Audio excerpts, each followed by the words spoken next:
to some extent, I think Bolsonarism has politicized the Brazilian society in such a way that I don't see this coming back. I mean, perhaps it's only good contribution for Brazilian society.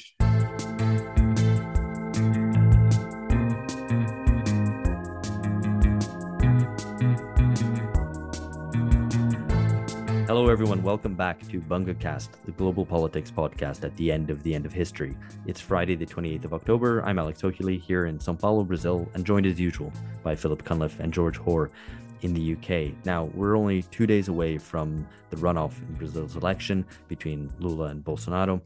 And this is the fourth installment of an occasional series called Bungazão 2022, where we explore some deep themes in Brazilian politics and society using the upcoming election as a plank to discuss these issues. So I wanted to turn to you guys first, Phil and George. What are your impressions of the election, looking at it from afar? What stood out for you? What stood out for me was how far away I was. I really wanted to be closer, like, maybe on Ipanema Beach with Caipirinha, something like that. Or maybe even, off the coast of Sao Paulo and Ilha Bela. That would be nice.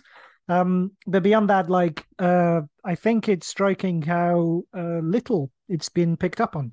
Given the fact that so many people were willing the first time round to draw comparisons between Bolsonaro and right-wing populism elsewhere, and all the nonsense about him being kind of the Donald Trump of the tropics and all that.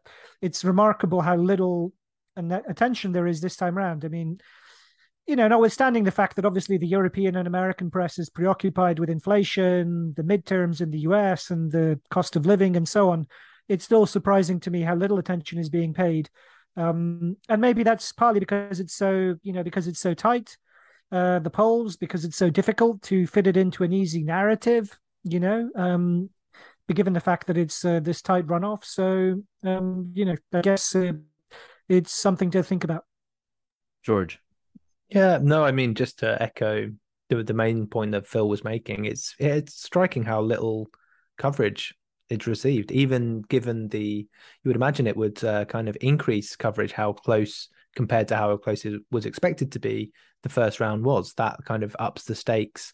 It's like a close draw in the first leg of a Champions League semi-final. Going into the second leg, that just adds to the drama, as it were. But no, I think this idea that Bolsonaro is kind of, it's old news now. Like, it doesn't fit into this encroaching world national populism or world fascism narrative. So it's not as easy to say that Brazil is a bellwether or a reflection of the rest of the world's politics. And yeah, there are other things for Western media at least to focus on: war in Ukraine, cost of living crisis, etc. So in that context, additionally, the series that we've done, I think, is particularly welcome, or at least I hope it is by listeners. It was for me, the ones that I've listened to, of course. I would imagine which is all of them. Yeah. So I put that really badly. I meant I've listened to. I've always listened to all of them. I mean, I want to have as much of a Bungazão as possible.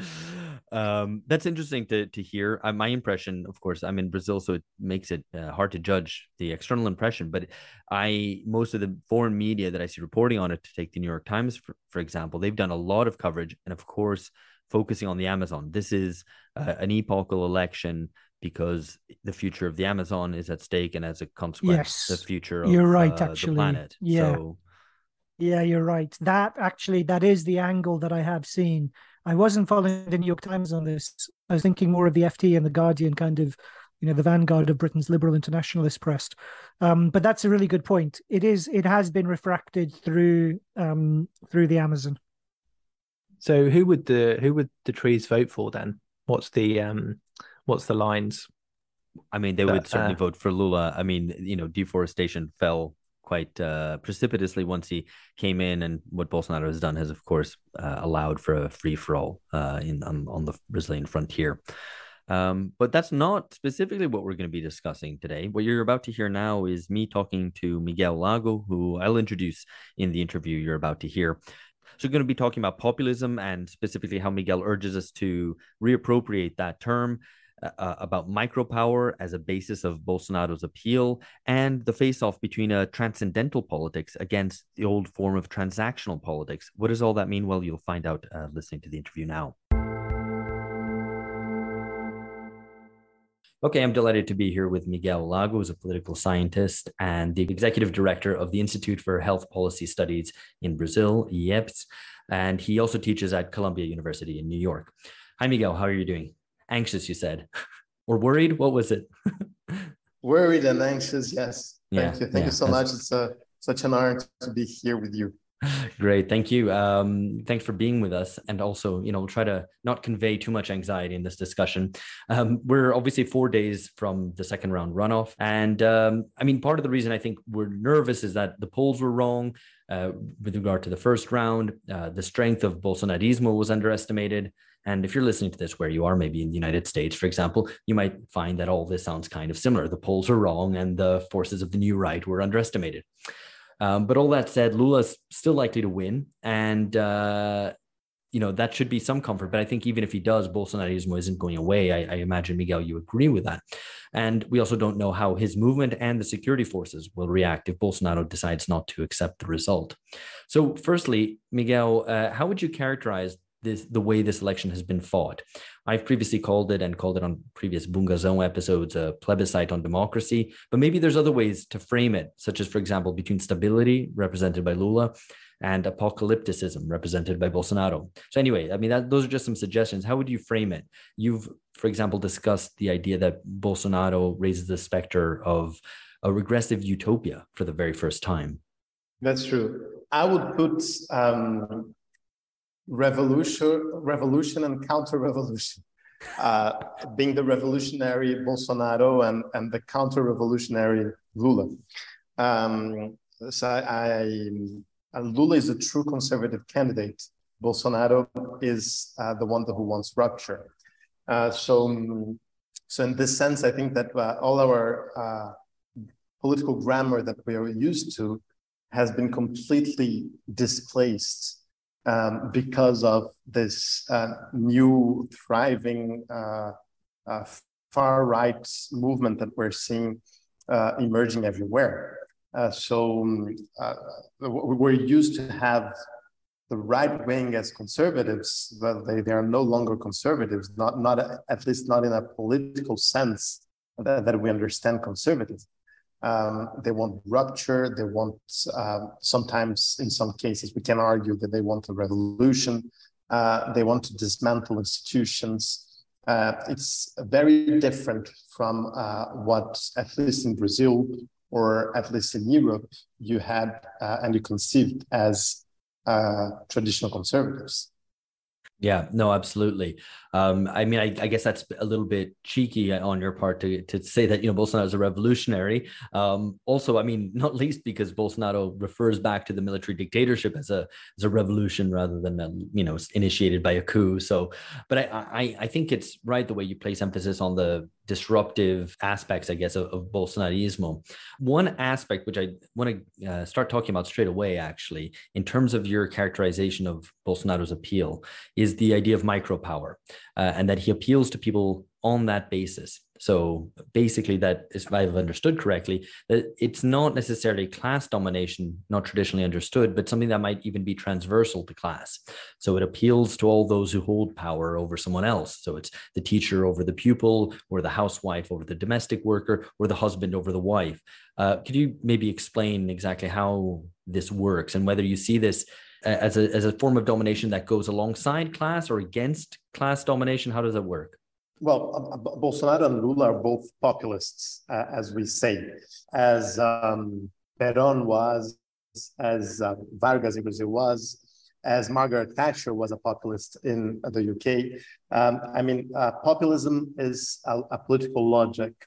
And what I think it's different with Bolsonaro, and not only with Bolsonaro, but I see this, I know it's the case that I know deeper, it's the Bolsonarismo, is that what is, and when I say populism, I'm talking much more about the what we understand as populism in Latin America, not what Anglo-Saxons tend to call populism.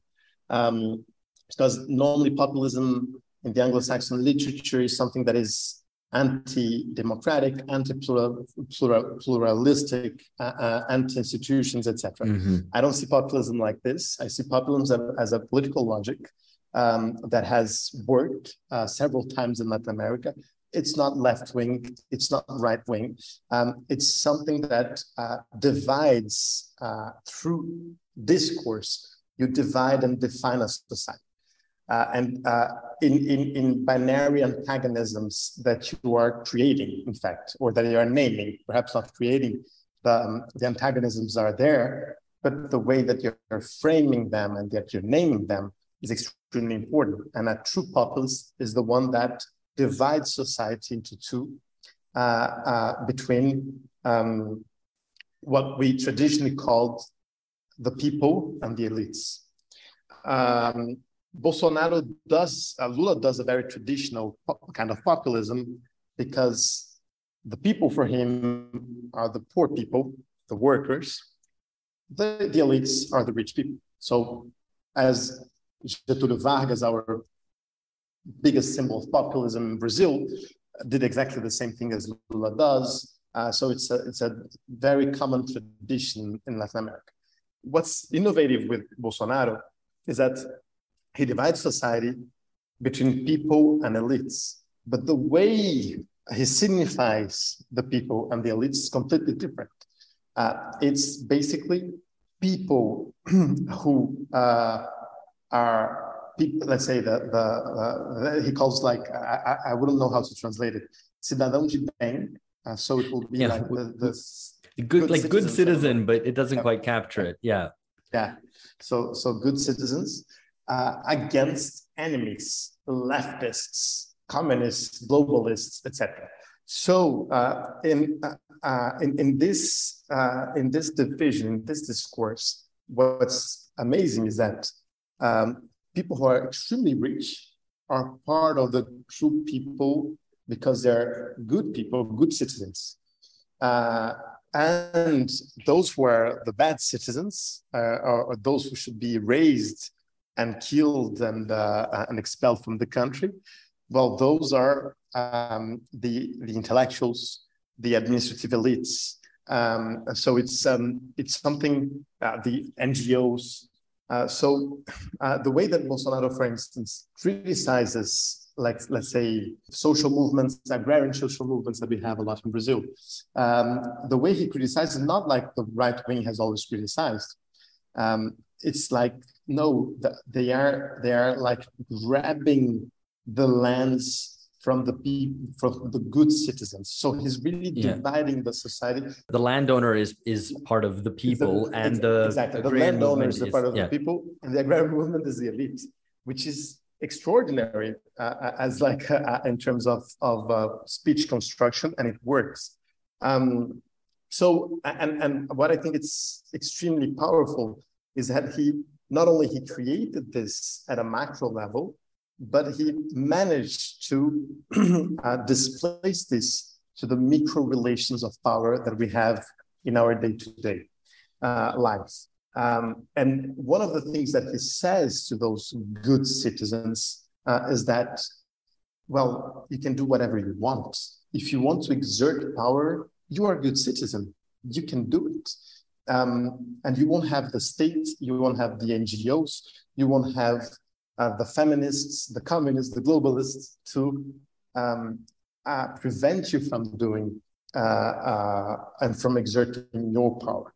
So basically, what I think it's very powerful as discussions, that it's linked to desire, and it's linked to let's say, to a awful desire, but the desire that exists, that people like to feel that they can have power upon someone else. So the way that he I wouldn't say it's not linked to the class struggle, but it's a way of keeping, let's say, the conflictuous essence of the class struggle, displace it to a new way of dividing society that is not class segmented at all, and then displace this to the micro relations that you have between citizens. And I think this is extremely powerful, and we don't have anything to compete with this. No, that's fantastic. I think that's such a brilliant kind of reading of what Bolsonarismo is and does. When I first encountered it in an essay you wrote for Piauí, which came out, I think, last year. I mean, for listeners who aren't familiar, Piauí is like Brazil's New Yorker, if it were a few steps to the left, and also not called the New Yorker, but called something like the Alabama or the Mississippi or something like that.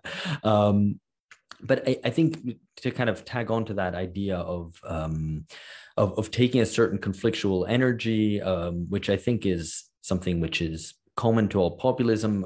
Regular listeners to this podcast will be familiar with an idea that we often discuss, which is that populism has been politicizing, particularly in its form as anti-politics, as a rejection of the political elite and so on. But at the same time, it has its certain self-defeating or self-limiting nature.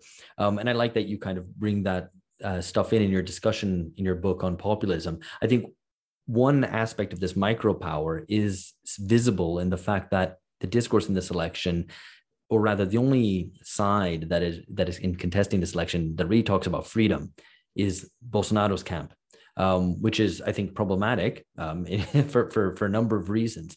But I think it's maybe worth exploring what the nature of that freedom is, because it is, I guess, to steal a term from the criminologists Hall and Winlow, which is that of special liberty, which is not a liberty which would be in any sense universal, but is a liberty that is granted to the self, or to the collective self, to act without any regard for any social limits. Do you think that's something that dialogues with your notion of micropower?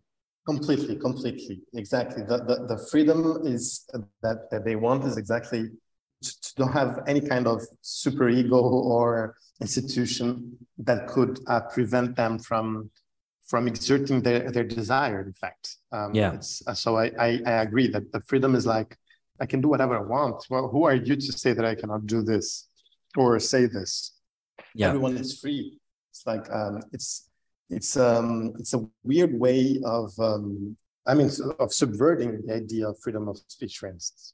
Yeah, and I think so. Here is where the left, progressives, and the kind of liberal center all in a way play into Bolsonaro's hands, in my view. So, and I'm interested in your thoughts on this, because it seems that the pattern that plays itself out, and it's one that isn't unique to Brazil. One saw it in the US with Trump, in Britain with Boris Johnson, for that matter, and we can think of other examples besides, which is that Bolsonaro creates outrages in his declarations or even in his actions, which then generates a reaction in which progressives appeal to moderation, to the defense of institutions, or even sometimes calling on the judiciary to intervene. And it's worth maybe making a call back to listeners to check out the previous episode of Bungazão 2022, which we did, in which we discussed very much the role that anti-corruption has played in Brazilian politics. Anyway, though, I say that only to mention that anti-corruption and particularly the appeal to the judiciary was something that progressives had been opposed to over the past couple of years,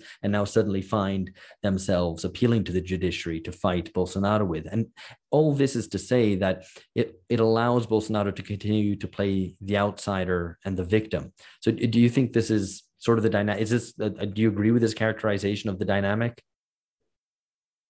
I agree, Alex. I agree, but then that's where I think that Bolsonaro is brilliant in this sense, because at the same time, how should we react? So what is very interesting is that so we were used to play politics, all parties, under a certain set of rules.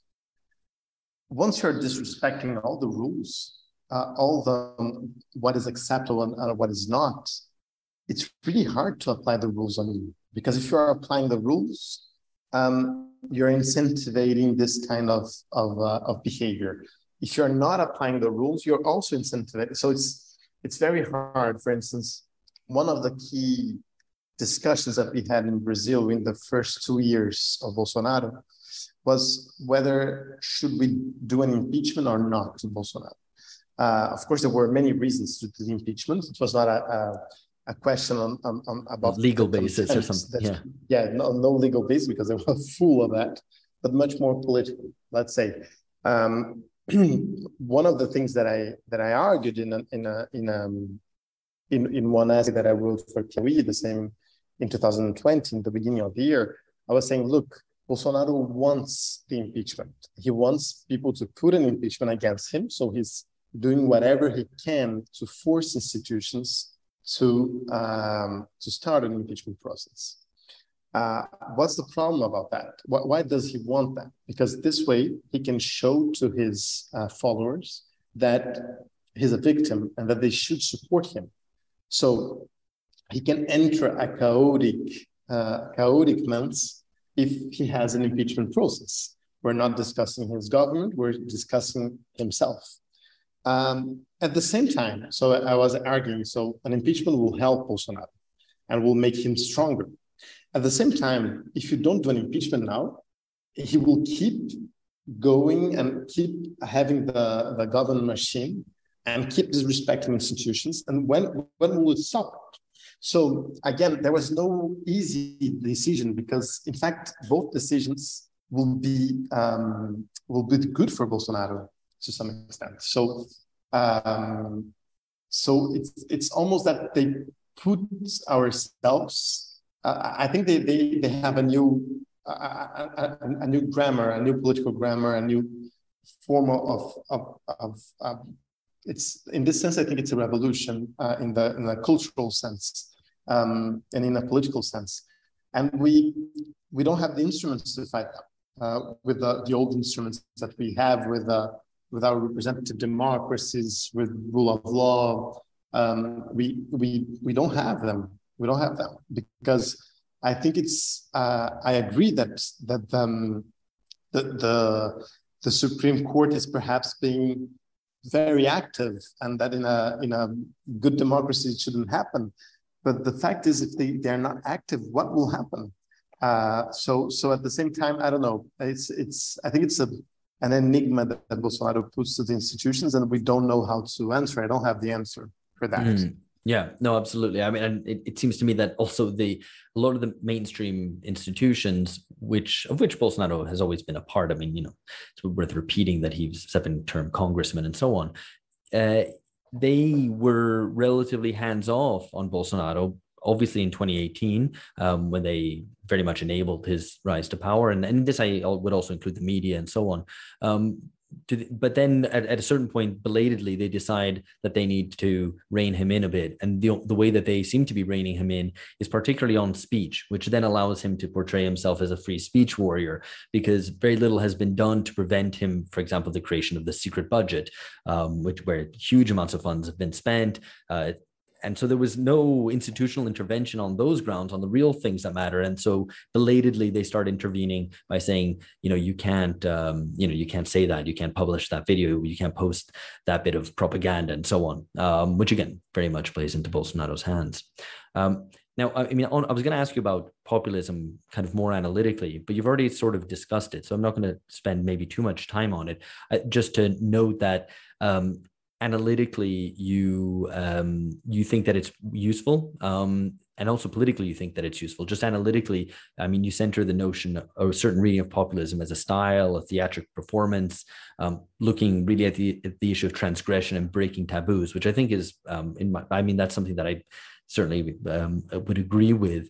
But you've also said that Lula and Bolsonaro are populists, but that populism is more a question of degree rather than of an absolute yes or no. So maybe we could just talk a little bit more about how that works. Absolutely. So Alex, I exactly. So it's always a matter of degree of populism, and populisms can be different from one another. One thing that I think I find that it's really hard to define populism because you have a major scholar discussion, and scholars do not agree on what is populism. So what we see, for instance, normally more in Anglo-Saxons scholar work is like populism is like the concept that they use to define what they're not understanding about this new emergent movements, this new right-wing emergent movements. And populism is always presented, in fact, portraying what Trump is, what Orban is, and so on and so on. I think that in Latin America, we have a long history of populism that, and many examples of populism, right-wing, left-wing, that gives us another way of looking to populism than the Anglo-Saxon have. So I think it's not linked to the new technology of communication as this new far-right movement, global movement is, which doesn't mean that they are not populists. They are populists as well, but populism is not only them. So this is something that I think it's important for us to use. And not necessarily populists, it's their most important political characteristic. But again, we're calling them fascists, populists. We don't know how to name them properly, right? It's illiberal leaders. I mean, it's a little bit of everything, but we don't still have concepts to really define what is this new movement. And this is normal because it's something that is super new. So, but populism, I would say that it's analytically, it's very interesting. But the problem that we don't have, let's say, a common ground on the definition of populism, and makes that everybody can be a populist, as you mentioned. Like, I mean, you have some authors that will argue that Mao Zedong, Margaret Thatcher, Ronald Reagan were populists. Yeah.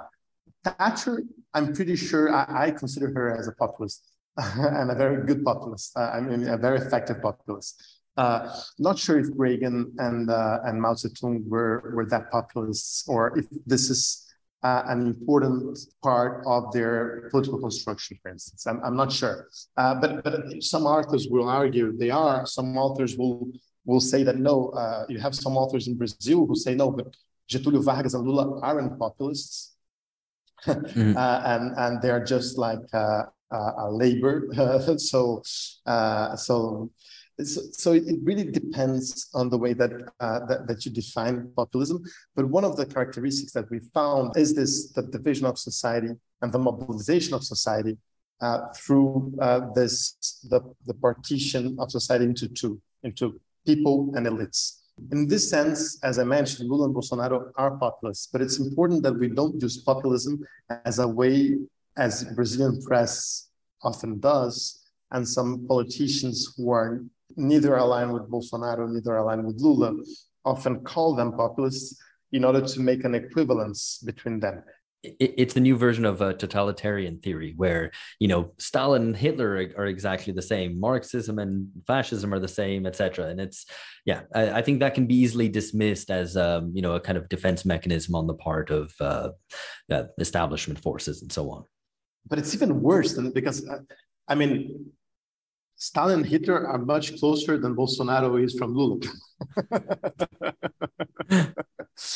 Because Lula is a moderated left-winger and Bolsonaro is a completely nuts far-right leader. So it's very different.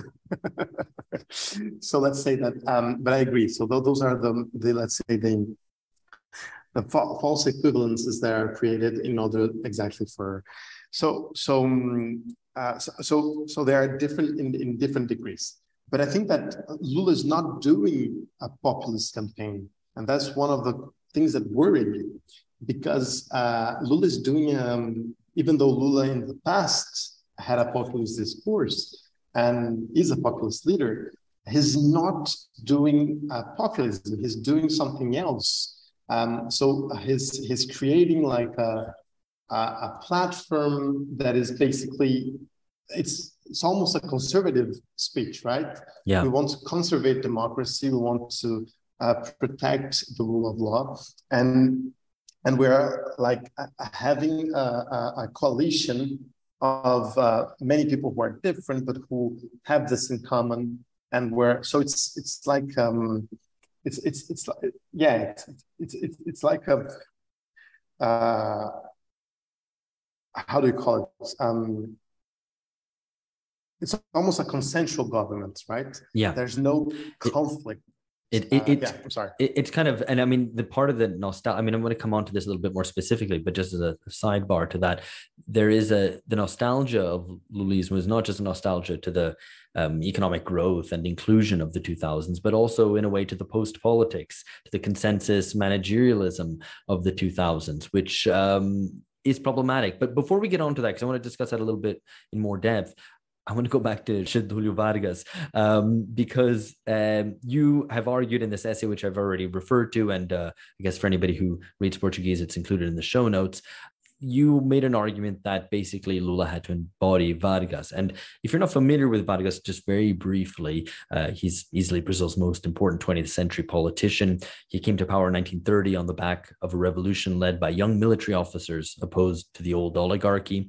Then he became dictator in 1937, instituting an authoritarian, nationalist, and anti-communist regime, which was, I guess you could say, somewhat fascist inspired. But then he came back in 1950, democratically elected as a nationalist modernizer and very much as a populist. So with all that said, listeners might be going, okay, how do you want Lula to be this? Why does that make any sense? Why is that a good thing even? So maybe explain. So Getúlio is a very, very complicated historical figure of power, because the worst dictatorship we had was under him. The 8 awful years of the Estado Novo, from 37 to 45. At the same time, he created modern Brazil in 20 years. So he was in power from 30 until 54, with a period that he was from 46 to 50, he was out of power, but essentially he was governing Brazil for 20 years. And he basically made Brazil what Brazil is until now. So if we started having industries, was thanks to Getúlio. If we started having something that now it's completely deconstructed and well deconstructed, because that was important for that time for an extremely racist country as Brazil. But they created the myth of racial democracy in Brazil, which was a myth. But in the 30s, in a country where the Black communities were the majority of the population, and they could not exert their religion. Samba was criminalized. So every inch of a Black culture in Brazil was completely criminalized until Getúlio Vargas came. And Getúlio started saying that we were like a cosmic race, racial democracy, which of course is not true. But this was important in that moment as a response to the completely white supremacist oligarchy that we had. So to some extent, I think that the good and the bad things that we have as a national identity nowadays were built in the 30s and the 40s. Everything from the love of football, the samba has become the national music in Brazil, the carnival, everything was to some extent built by Getúlio Vargas and his governments and etc. So it's very difficult to analyze this character because you have many Getúlios. But when I refer that Lula should be like Getúlio, is the last Getúlio from 50 to 54, where Getúlio came back to power, elected with 48% of the votes, exactly the same score that Lula had in the first round. By that time, you didn't have a second round, so Getúlio was elected directly. But basically, what Getúlio created was a campaign that was a conflictuous campaign. So it was elites against people.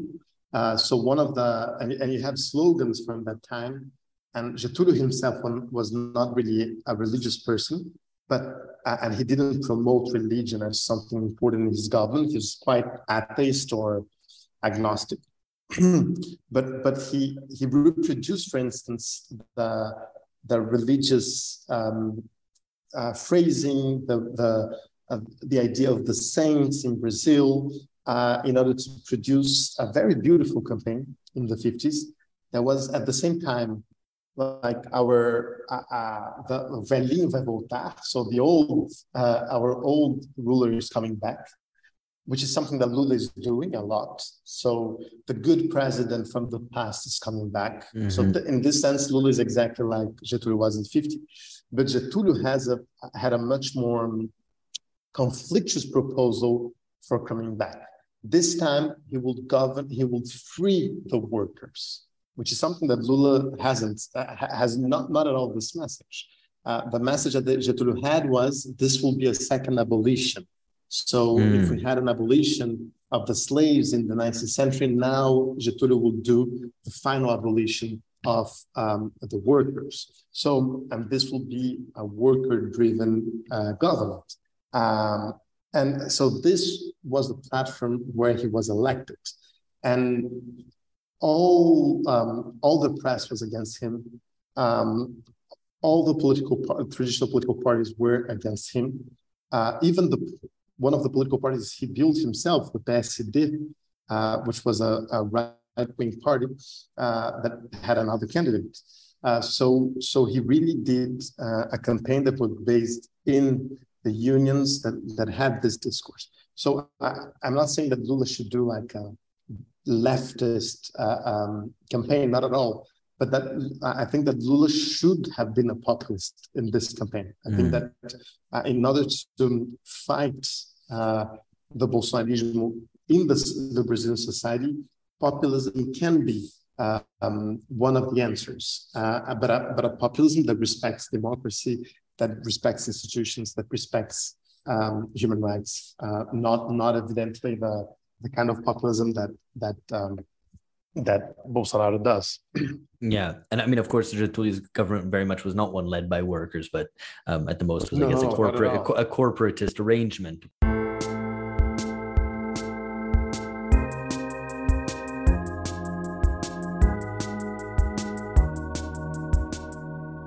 Turning to Lula more specifically, I think that proposal for Lula and Getúlio is interesting, but what strikes me as potentially a similarity, but also a shortcoming of Lula is precisely the paternalism, because I've already mentioned the nostalgia aspect, the nostalgia for the good times, nostalgia for stable, orderly politics, also democracy, defense of democracy. Ultimately, that's what Lula's broad front is about, but also a certain paternalism. And I think, it was very evident in the debates, for example, where he very much portrayed this paternalistic image of a responsible father figure who cares for his children, even saying, what I want is to care for people.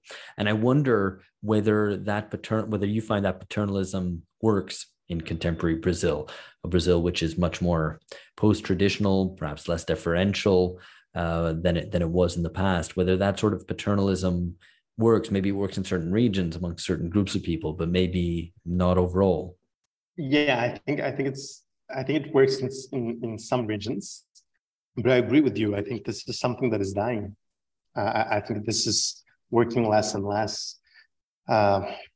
Saying that you want to care about people, that you want to take care of them. This paternalistic discourse of Getúlio, of Lula, I think this is something that is, as you mentioned, like Brazilian society is different nowadays. And I think this works less and less. Yeah, and I think funnily, because you were talking about, in reference to Getúlio, about modernization, samba, carnival, and actually in many ways, this is now a country which is demodernizing, more the country of sertanejo, of country music, than samba. Exactly. Carnival doesn't have such a central place, so I think these transformations are something that PT and Lula haven't entirely grappled with, and I wonder whether your solution of populism, in a way, is a response to that, or if it's part of the same problem. I don't know. I wouldn't say that we should do a populism in terms of paternalism, but I think that I think that since we have a great populist leader, which is Lula, it will be easier if it was incorporated perhaps by him. But I think that you can have populist movements without leaders, like the Gilets jaunes in France. Is a populist movement without a leader, to some extent. So what I think is that I think it's much easier when you have a leader when it comes to populism. And what I think is that I think you should divide society in the same way that Bolsonaro is doing. but not with the same signifiers. Yeah. What do I mean is that I don't think it should be so connected to social classes, because I think that people don't identify themselves primarily. Their primarily political identity is not necessarily linked to their social classes any longer as it was in the past. So what I think is that it could be more powerful and more effective to have people being divided in some way, where you have the people who really try to survive in Brazil, and the people who are simply trying to oppress or take advantage of people. Mm-hmm. We have an expression in Brazil that is encostado. So one of the things that I mentioned in the Piauí article was that in one side you have the batalhadores, the survivors, because it's really hard to survive in Brazil. It's really hard, and the survivor can be a trans person who's trans in Brazil, which is absolutely, you need to be really, have a lot of courage to do that, because this is one of the countries that kills trans people.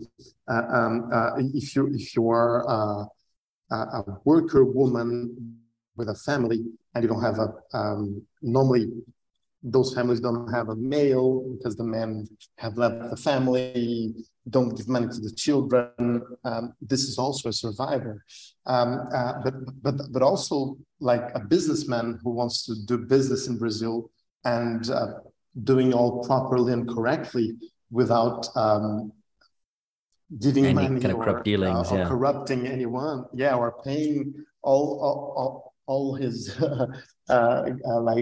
fair wages to their team. So those are also survivors, because it's really hard to compete because the other businessmen do not do that like this. So I think that this is something that having some kind of new polarization that could work at the micro level of interactions, but that will not be sociologically defined.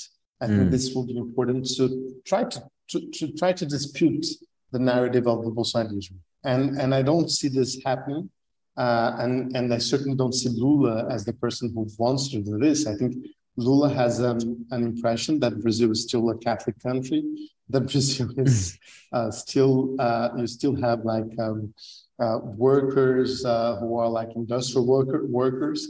Like he's talking to this Brazil, to the Brazil of the 90s. A Brazil that he, in some sense, oversaw the collapse of, to a certain degree, oversaw the deindustrialization of Brazil, the bureaucratization of his base and of cadres and so on in the party. So, anyway, on the idea of strivers or survivors against freeloaders, I guess would be the right way to put it in English. Is interesting to be explored further, perhaps another time. But that touches on an issue which I did want to come on to now, which is the issue of transcendence. And listeners might be going, okay, hang on, where are you going with this? But of transcendence versus a politics of maybe stability and indeed maybe even of bare life, because to a certain extent, Lula speaks to that politics of life, right? Of promising perhaps a bit more than bare life, the key issue, which he's always been primarily concerned with, is hunger. The one thing that he will do if he's elected as a primary move will be to do something about hunger in Brazil, which was famously conquered during his period in power and now has come back in Brazil. But there's also a little bit more to that than just that, because of course he's also promising, barbecues and beer and a barbecue at the weekend, which is more than bare life. It's not everything, but it's something. Now, Bolsonarismo contrasts to that quite strongly, particularly the aspect that you highlight, which is his bringing of a mysticism or an aspect of transcendence back to politics that was absent during the past decades. Now, obviously, listeners to the Global Politics podcast at the end of history will know where I'm headed with this. The 90s and 2000s was a politics of the condominium between the PT and the PSDB, center-right Social Democratic Party, as it's called, which is a politics of consensus, bureaucracy and administration, and so on. That was Brazil's end of history. So in a way, Bolsonarismo, and it's this kind of apocalyptic, transcendent vision tied to the evangelical churches and so on, in a way may represent Brazil's end of history. Do you agree with that kind of categorization? And do you think that there is something to be learned, to put it that way, something to be learned from Bolsonaro and Bolsonarismo's channeling of a certain politics of the transcendent? Absolutely, Alex. I think you're absolutely right.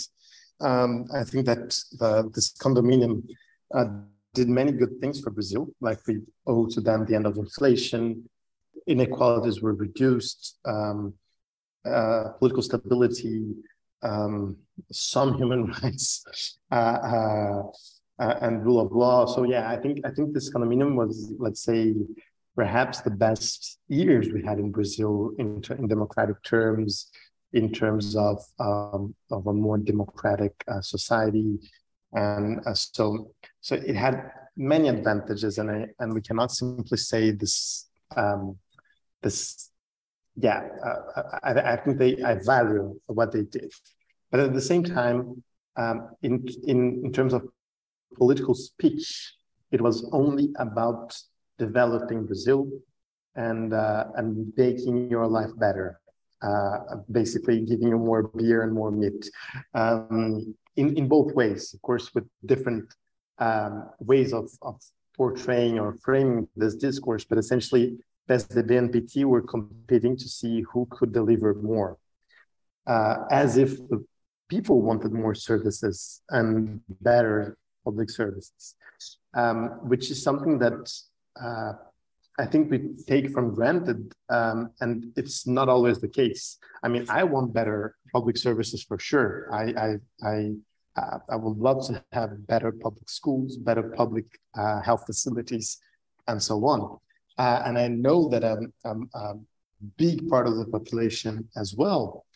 But what I think that Bolsonaro does, it's something more powerful because he connects, as you said, with the transcendence. Like politics, it's not about delivering services. Politics is about something else. It's about a political identity. It's the way that you behave in society. To some extent, I think Bolsonarismo has politicized the Brazilian society in such a way that I don't see this coming back. I mean, perhaps it's only good contribution for Brazilian society, that it has politicized society in a way that it wasn't before. And what I think is that, of course, the content of this politicization is awful. But again, I think this is extremely powerful, and you're linked to something bigger than your daily life. And that's what I think that Bolsonarismo is offering you. It's like the transformation of our country is in your hands. So to some extent, really, the myth of the politics, of the big politics, are in your hands. And this is very powerful, and I think this is very important for all political agents to promote, and not only the far right. Basically what the left and the right has tell us, like, no, please deliver your power to us and we will know what to do. And then you get like if it were a transaction. And it's not the case in Bolsonarismo. There's no transaction at all, because if there was a transaction, clearly you'd be getting something Bolsonaro back. would be stealing. Yes, exactly. And which is not the case. So it's not about transaction. And then we get to the apocalyptical stage of the Bolsonarismo. I think, but this is not for all Bolsonaro's voters, because, well, right now I'm looking at a building in front of me. I'm in Ipanema, where my office is. And I can see like a lot of Brazilian flags in the building just right in front of me, from rich people who are probably atheist or Catholic, not evangelical. And there are enough reasons for them to put like a Brazilian flag representing that they love Bolsonaro, even though Bolsonaro is responsible for hundreds and thousands of deaths in Brazil. So for those rich voters, what I'm going to say doesn't apply. Yeah. But I think that there's a specific set of voters where, let's say, the popular vote that Bolsonaro has, that is neo-Pentecostal. And the neo-Pentecostalism in Brazil is important from America, completely. And it's a way of interpreting the book of the Apocalypse of John that is completely different from other Protestant tradition or the Catholic tradition of reading it. And the way that they read the Apocalypse is that we're approaching the Apocalypse, and this is good because the Apocalypse is a good thing. And we're having signs. God is sending us signs that we are approaching to the Apocalypse. So what we need to make sure is that we are the people of God who will be saved from the Apocalypse. And this is extremely dangerous because Bolsonaro, this is an interpretation that I have, which is just a hypothesis, and I might be wrong, but is, for instance, the way that Bolsonaro led the pandemic was, in my view, completely motivated by a specific neo-Pentecostal interpretation of the Apocalypse, which was, in the Apocalypse, there is a passage where they say that the beast, the devil, will force humanity to use its marcas da beast. How should I call it? The mark of the beast. Yeah, the mark of the beast.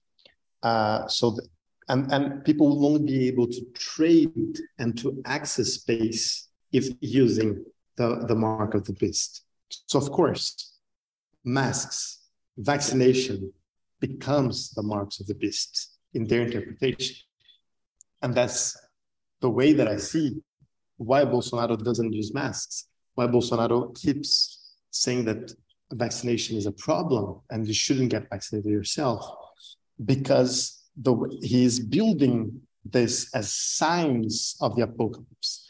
And this is very useful politically, because if it's about the apocalypse, if everything is a sign from the apocalypse, climate change, global warming, hunger, everything is not something that is produced by humans or by governments, but it's produced by God. It's inevitable. So there's nothing we can do. The only thing that we can do is that we can be inside the church of Jesus and make sure that we will be saved from the apocalypse. So I think when we say that Bolsonaro was incompetent, he wasn't incompetent. He was very competent. The only thing is that he didn't want to save lives. That's yeah. If you say he's incompetent, is that he never tried to save lives. You cannot say it's incompetent. This is not a good way of analyzing it. Yeah, I mean, I think there's certainly something compelling to that, and I think I don't think it's, and I'm sure you don't mean it this way, that this is the whole part of the story, or that applies necessarily to what Bolsonaro himself is rationalizing or thinking about it. It's he knows that he has this certain base amongst neo-Pentecostals, which is very strong and active, and that sort of politics will play well. I guess zooming out a little bit, it's also the particular form that the naturalization of politics, of society, of economy takes, right? So the pandemic is something that comes somehow naturally, whether it's God in quotation marks doing it, or whether it's a kind of natural phenomenon, rather than something which is amenable to like social human direct intervention. And naturalization is always, I guess, a form of conservative politics, right? To naturalize affairs, both in terms of leaving it to the market, as well as leaving it to nature, whether we die or not from the pandemic. We don't need to actually have any scientific intervention to try to change affairs.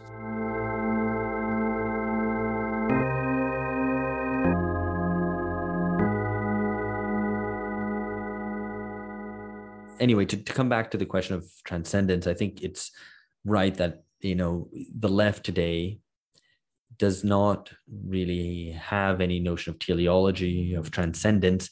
It has favored generally a politics of bare life and of stability, right? To defend democratic institutions and to defend welfare.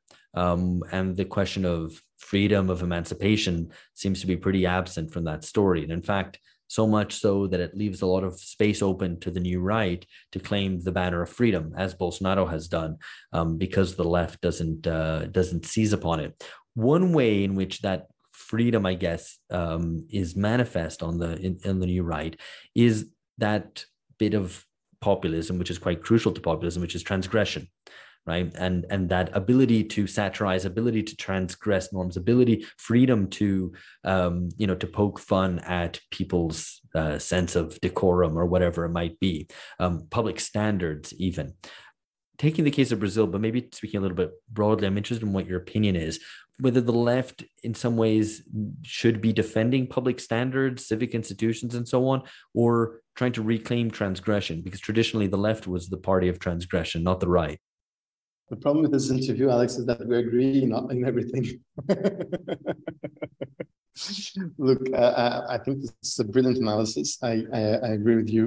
I think the left is occupying nowadays what traditionally the conservatives used to occupy, right? So the anti-transgressors are always the conservatives, defending the status quo, trying not to have big ruptures or right, trying also accommodate change, but like let's do change like in transitions, very softly, without harming anyone. And I think that the left has incorporated this discourse.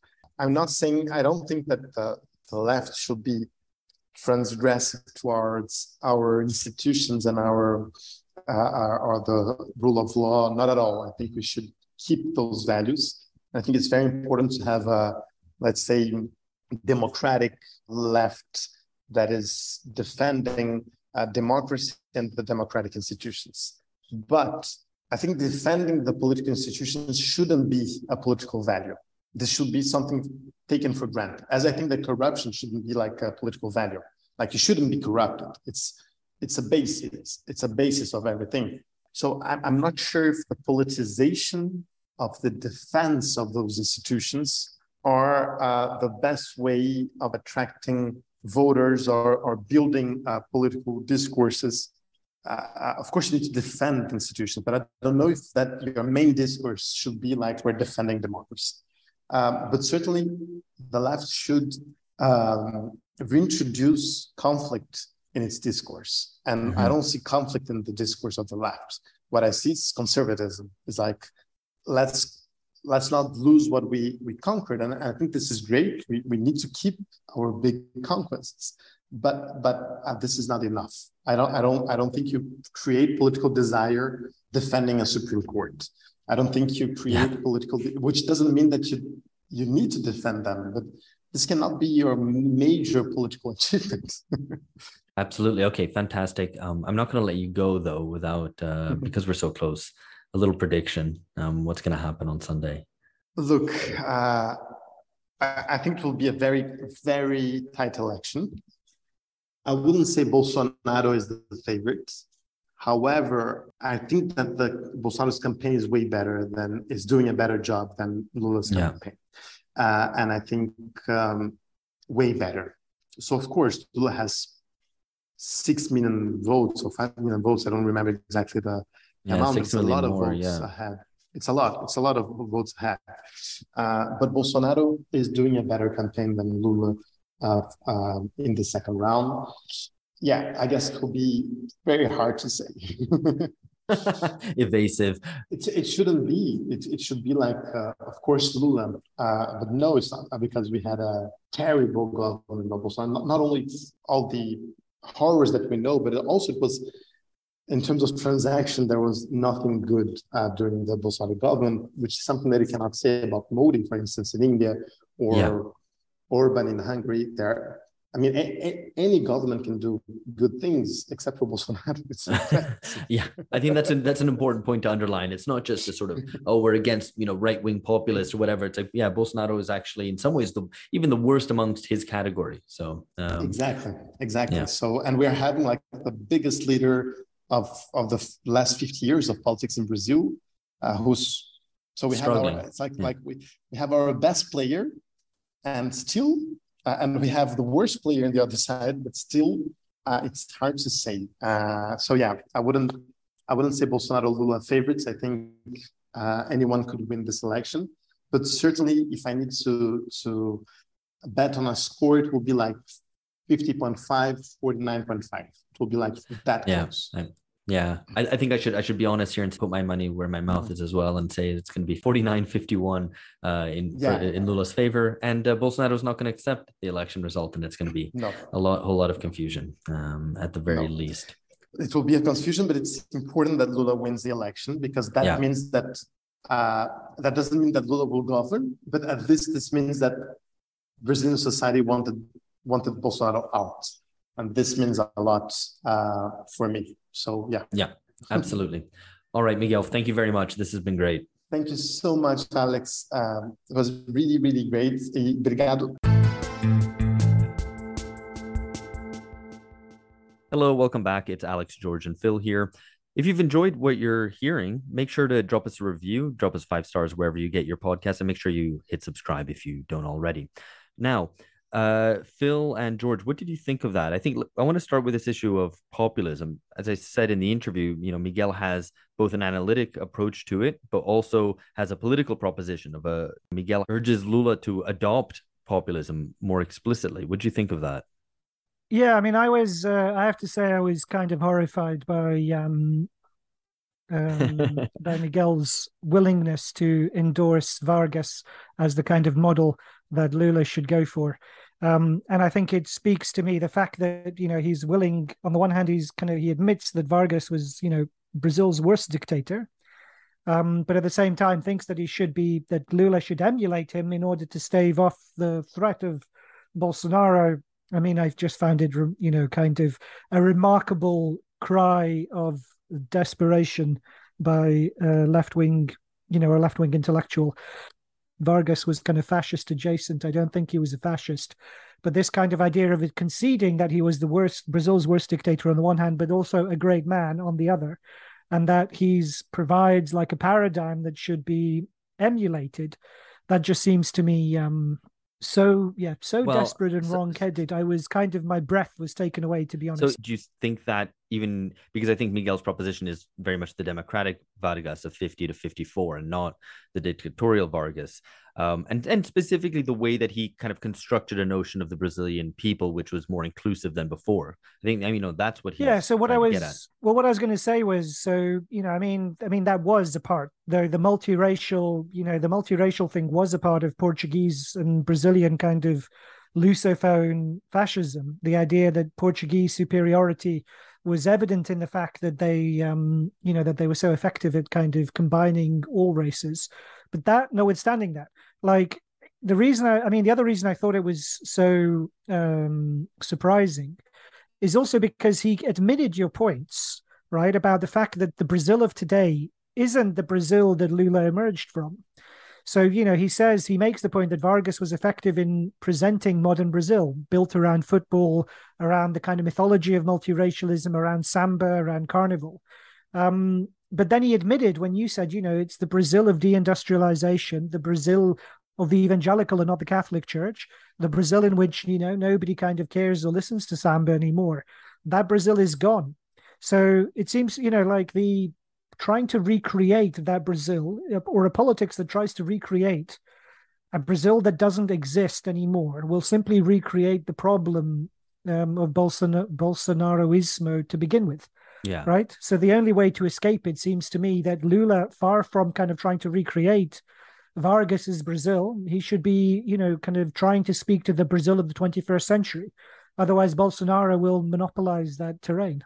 Isn't it more the suggestion was emulate Vargas in producing a new national project of Brazil that didn't previously exist, rather than going back to Vargas's specific Brazil with the football, samba, and so on. And that's a bit more, to be a national modernizer, rather than to be to return specifically to the image of Brazil that Vargas created. Perhaps I misconstrued But nonetheless, I mean, it seems to me like if you transplant that context to any other national one, where you would suggest that the worst dictate, that the threat that we confront at the moment from a populist leader is so extreme that it merits taking inspiration from the admittedly worst dictator in modern history. I mean, that's, I think that's astonishing. I do take that political point. I think perhaps your judgment is slightly skewed by your anti-footballism. So this idea of a national project centered on football appalls and disgusts you, whereas many of us on this podcast think that this would be what a country to live in. On the other hand, I do like samba and carnival. So yeah, true. Yeah. I should point out that samba is not going away. It's more just a question of tendencies and what's new and what's old, rather than no one caring about samba anymore. Anyway, okay, so turning to this issue of micropower, it's something that I found very compelling when reading Miguel's writings. And I think, George, when I had mentioned it to you, you also found it quite interesting. And I want to ask you about whether you think that has wider relevance, whether you think that has a certain appeal in Europe or North America. And just to spell out, I guess, a little bit what the content of that is, it's an appeal which is transversal to class, and it's an appeal on the basis of you can do whatever you want if you hold some power in society. And that isn't power necessarily from the top from the state or from economic power at the top of a corporation. That's clear. That's clear, I think, from the discussion, but it was more, I suppose, what's intriguing from the outside is, what is the signal in Bolsonaro's propaganda that elicits that response, or is the kind of the invitation to, or the encouragement to indulge in these in the feeling of enjoying micropower.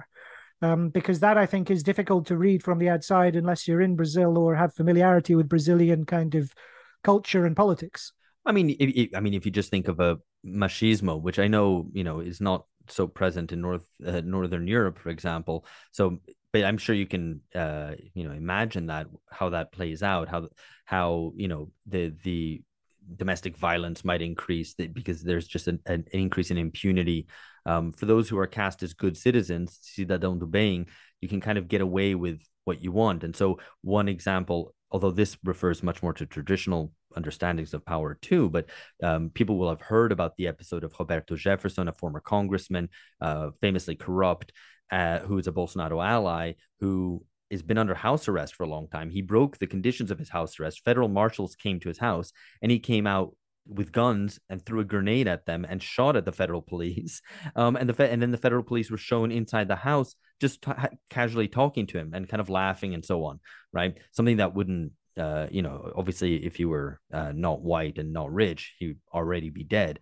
It's that kind of notion of, I guess, of micropower, of kind of, I can, no, I get that, but I don't, where is, what does Bolsonaro do where it's kind of the wink to people to indulge micropower, particularly people who aren't, wealthy? Because if the appeal is based on micropower, it surely must go much further than corrupt, wealthy politicians, right? It must kind of permeate throughout people who are much less kind of elevated.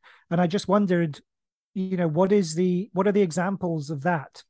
Well, I mean, the local private guard on the street corner, right? He can just be much more abusive in the use of the very limited power that he has over people, or any kind of, relation of authority that exists. I mentioned maybe teachers over their pupils, for example. You can kind of think, in Foucauldian terms, kind of across society, what that looks like, which is, I guess, a response to a certain, on the one hand, a brutalization or reflection of a wider brutalization of Brazilian society, but also of a rejection of any kind of, social cultural progress which has happened, which has sought to, for example, tame certain expressions of machismo, for example, and a rejection of that, and saying, hang on, let me just do whatever I want without concern for changing social norms. I guess my question about micro power in general is how, and it's probably a bit related to what Phil was asking, like how you move from this being quite a select and very small group of people to making an appeal that can win you an election. Because I guess my understanding would be that most people in society don't hold aren't in relationships where they hold directly kind of power over people in the sense of being an armed guard when other people aren't, and that's how they interact with people, no matter how militarized social relations might be, and they're probably more militarized in Brazil than in the UK, for example. So I guess my thinking was because I think it's quite a kind of provocative starting point in that it takes that kind of classic starting point of who's the appeal of who's the kind of classic fascist appeal to. It's the small business owner who has, you know, some power over their employees, but is also, you know, exploited themselves and you know, works themselves and all that sort of thing. So I think there is something to it that, like, there's an appeal to authority. There's an appeal to, in general, and this would be my sort of half-formed thought, that it is a bit like a politics of anti-corruption made like put throughout the whole of society. So this idea of like the good citizen, this is the enemy. So in fact, they're the ones who are kind of corrupt. They're not playing by the rules of society. So actually you want to strengthen the people who this is not the good citizens. You want to strengthen the good citizens who are the ones who are playing by the rules, and the bad citizens are the ones who actually have less power but are in some ways corrupt because they're not benefiting from their corruption, but they're not following the rules. I don't know if that makes sense, but it just made me think that, like, there is a clear I think there is. We've turned the anti-corruption focus from the politicians to the rabble, and, you know, don't worry about politicians getting rich through their corruption. It's more the people breaking the rules at the bottom of society. So we need to reinforce the rules. Well, except that it's not, because it's not really reinforce the rules. It's reinforce like maybe punitivism, but it's not really in the name of order and norms. It's the opposite. It's in the name of, I guess, a sort of petty gangsterism, right? That's where the micropower lies. It's like I'm one of the people cast as good, the good citizens, and therefore I can get away with whatever I want because I'm one of the good people. And if you're trying to hold me back, you're part of the elite, or you're one of the, you know, you're one of the bandits, you're one of the criminals. So just what do you get away with, Alex? I mean, as a good citizen, just petty infractions, you know, actually, and the things that I would like to get away with, which would be like smoking indoors or underneath an awning, I really can, and that's one thing which is very strictly applied in Brazil, and it's really frustrating. But so it doesn't have that's one aspect where, like, you know, kind of Southern European. I did want to say something about this though, because I think this whole episode, in fact, I think it kind of proves the point that I've been pushing on this, and that you on the podcast, and you suppressed me from a long time ago, which is the fact that Bolsonaro has so effectively mobilized, which is effectively an anti-PC campaign, and that he seems to be on the brink of power, you know, for a second time on the basis of, you know, essentially kind of confronting political correctness, and that is enough to win literally tens of millions of votes. That cuts against the point that you've constantly made on the pod, which is that, oh, you know, like political correctness is just something kind of, it's the frivolity and froth of like Anglo-Saxon politics. No. I think Brazil. I think political correctness is hugely institutionalized in northern societies. In Brazil, it isn't. Not so much. And I think so. But it clearly resonates with enough people that he can build a campaign around it, right? So your case about Brazilian exceptionalism, you know, is clearly kind of denied by the campaign. No, it's not exceptionalism. My point is about northern exceptionalism, that, you know, that it's a small number of rich societies who have a kind of upper middle class base, which is hegemonic culturally in society. And in Brazil, it doesn't quite map on so neatly, right? So I think the point is more just that, first of all, the class basis of Bolsonaro is pretty clear, right? This election is very polarized on class terms. The bottom 50, 60% are very strongly pro-Lula. And then upwards from that, it's strongly pro-Bolsonaro. So it's basically, you know, it's the lower middle class, not wealthy, but the lower middle class who are very strongly Bolsonaro. So I think that is an important element in this.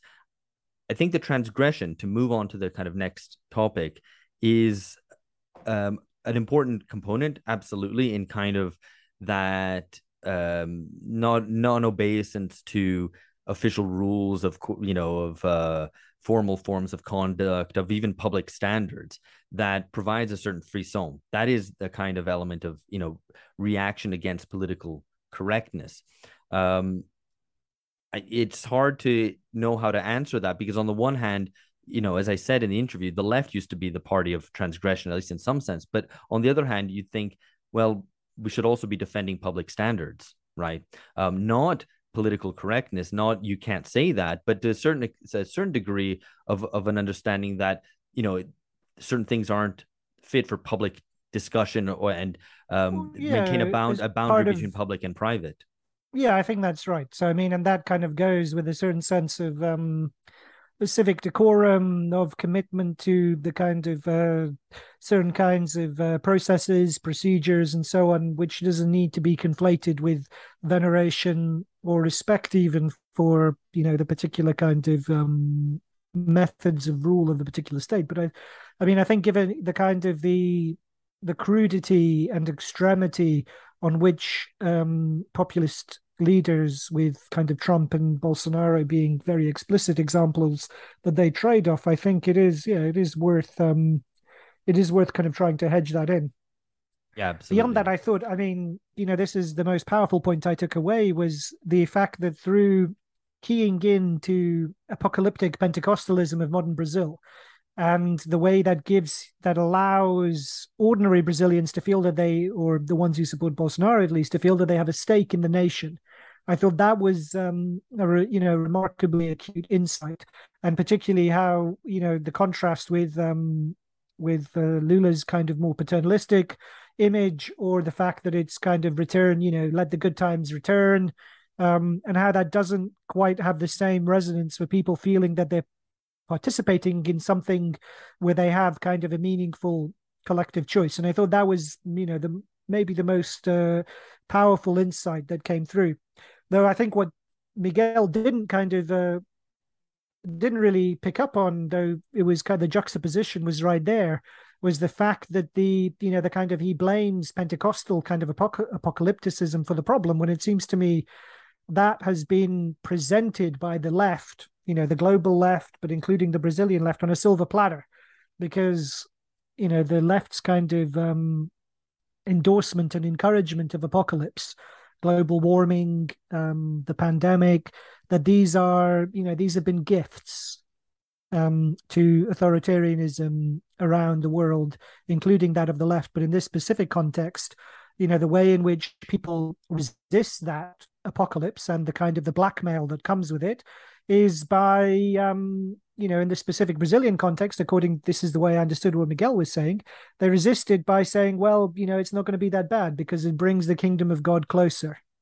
Yeah, I mean, the politics of transcendence that Bolsonaro, is able to understand and grasp, versus the politics of bare life of Lula. I think the way that Miguel put it, that one way to understand this, that Bolsonaro is the revolutionary and Lula's the counter-revolutionary, I think that's a pretty provocative way to put it. But it seems, in this context, to be right, that there is a politics of rupture, and it's coming, as we've seen many times in the past few years, from the right, and it's a restoring of the status quo and making everything okay. And I mean, beer, barbecues, and bare life. There you go. Those are the three. Those are in contradiction, obviously, because but beer and barbecue are good things. It's not just survival. But I mean, I think, but well, maybe, but I mean, people's life's project isn't beer and barbecue, as good as those things. But I think the point is about the apocalypticism is that there is no life project, right? I mean, it's a politics very much centered around death. And that's what's problematic with it. And I think, to the extent that Bolsonaro represents a rupture, it's also a rupture with the Enlightenment, both in its conservative and radical, and especially radical guises. So that's what is so troubling about it. But that's, like I say, I mean, Miguel and you didn't quite say this, but it seemed, like it allows them to push back against the kind of the left's apocalypse, right? So there are different responses. You could say like, oh, global warming is, kind of, it isn't real, it's fake, it's a conspiracy, the pandemic is made up by pharmaceutical companies, or the Pentecostal response, kind of channeling Miguel's point, is, well, it's not, we can bear these bad things, kinds of coming of a redemption in the future. So it's a way to escape the blackmail, I think, which is presented by the left. I'm not sure there's a blackmail presented by the Brazilian left. I mean, I think that's a misreading. I think it's, obviously it's, vote for Lula or you get total destruction. I think in that regard, yes, perhaps. But I think that then the challenge is to develop a politics which promises a national project. One of our earlier Bungazão kind of episodes, there was this point came across, like it was, the remoteness of the Brazilian left middle classes who tried to stop Carnival from happening in Rio. I mean, how. Okay, but that's minor. But that and I guess Alciso, I think, was explicit about that. That's a kind of minoritarian thing, and it was a critique of a specific political party and its middle class left base. That is not something that applies to PT, and certainly not to the social movements and organizations that compose it. So I think you have to put that in its context.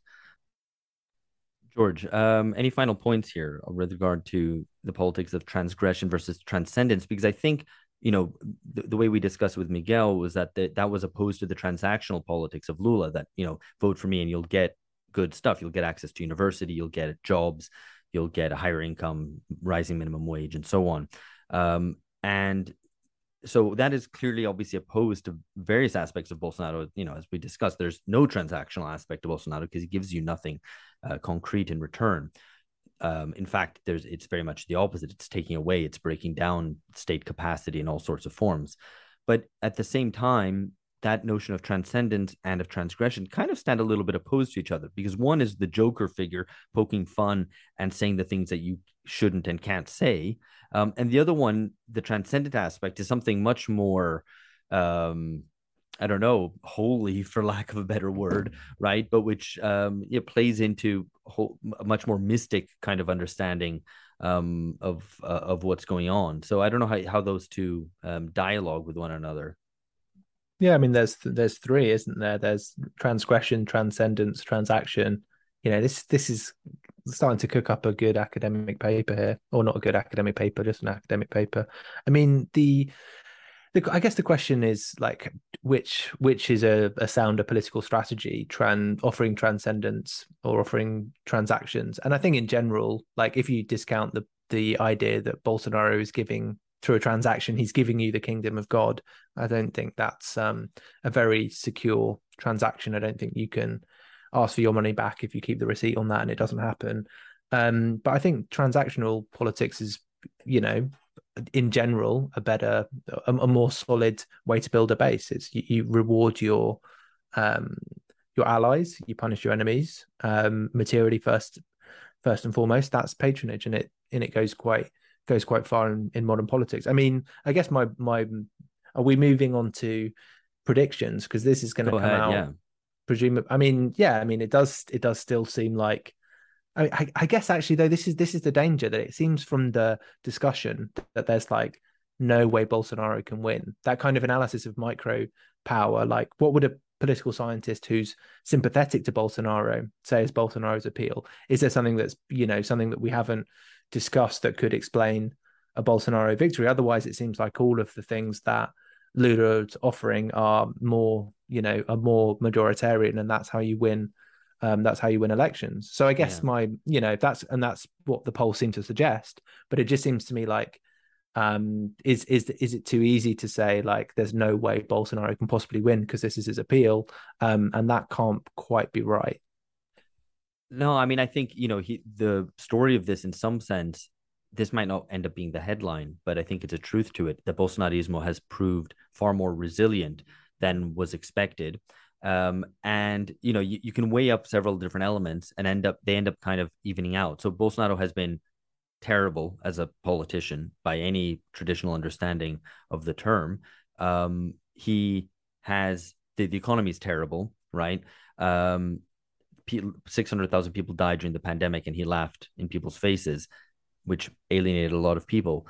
And yet he still has a lot of support. On the other hand, he also opened up the state coffers with his secret budget, spending up to hundreds of billions of reais, channeling pork to allies to get reelected, basically creating a huge budgetary hole, also by raising cash transfers to poor families, so and various other forms of subsidies and whatnot, just as a pure electoral move. And of course that has an impact, that very clearly does. But once those things balance out and you remove all those elements, you realize, well, Bolsonarismo is not majority. It doesn't constitute a majority in Brazilian society, but it still retains the support of a good 30 to 40% of the population, and that's something that will have to be grappled with well beyond this election. Okay, we'll leave it at that. We will be back with more on Brazil after the election. We'll probably try to do one more Bungazão. So do stick with us. If you don't subscribe yet to Bungacast, do hit subscribe.